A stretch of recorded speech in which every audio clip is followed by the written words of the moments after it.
It is. This bill represents an attack on the state's minimum wage because it applies to adults who would be entering into the workplace at any age.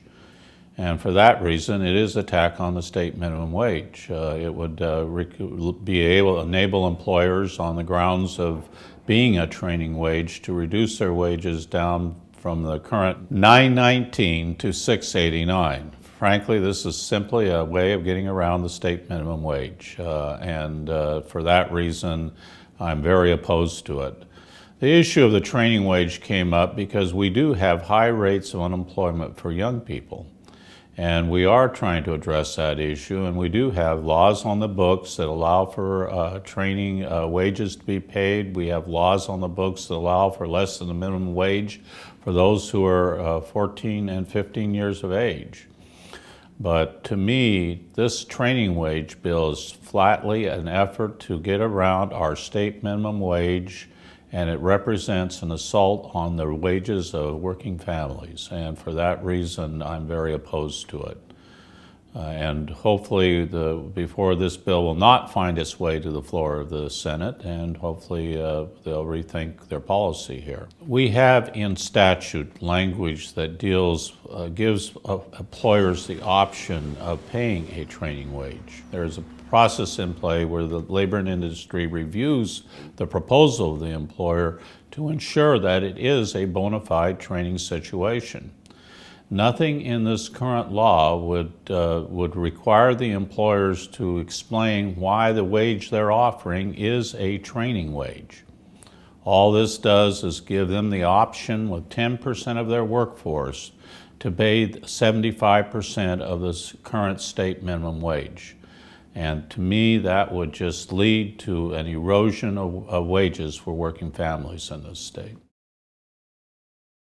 My perception of what happened on the floor was simply that the Republicans, having sent 5 bills on worker comp to the floor, passed only 3, and 2 of those were with 25 to 24, showing that they lacked broad appeal or broad support. The third bill passed because of an effort to try and find some compromise around the age, lowering the age of compromise and release or voluntary settlement agreements. The advocates for these bills have argued that these proposals are an effort to help reduce costs for employers in this state. My feeling is that the bill will do very little to reduce cost. This is simply a way of trying to reduce employer liability on worker comp claims without addressing the real drivers of cost in our system. Those drivers of cost are long-term disability cases where we have, 10% of injured workers driving 90% of the cost in our worker comp system. We need reforms that target that particular problem. Voluntary settlements agreements are just a tool for relieving employers of their liability for injury at the workplace, so that injured workers who then decide to go on a voluntary settlement in the future will have no way of addressing injury if it happens to impinge upon their ability to work in the future. So looking at the results of that vote on the floor, I think it showed the vote on the floor of the Senate reveals that these bills were not passed by a bipartisan, but they were very partisan in nature. 3 years ago, there was a tragedy in the 29th Legislative District when a young teacher, her name is Jennifer Paulson, was killed by a stalker at Bernie Elementary School. Her family approached me about sponsoring legislation to provide some kind of way of controlling these stalkers who stalk women and in some cases men and can lead to the tragedies that occurred 3 years ago. The bill would provide an additional tool to address stalkers, allowing for what we call a stalking protection order.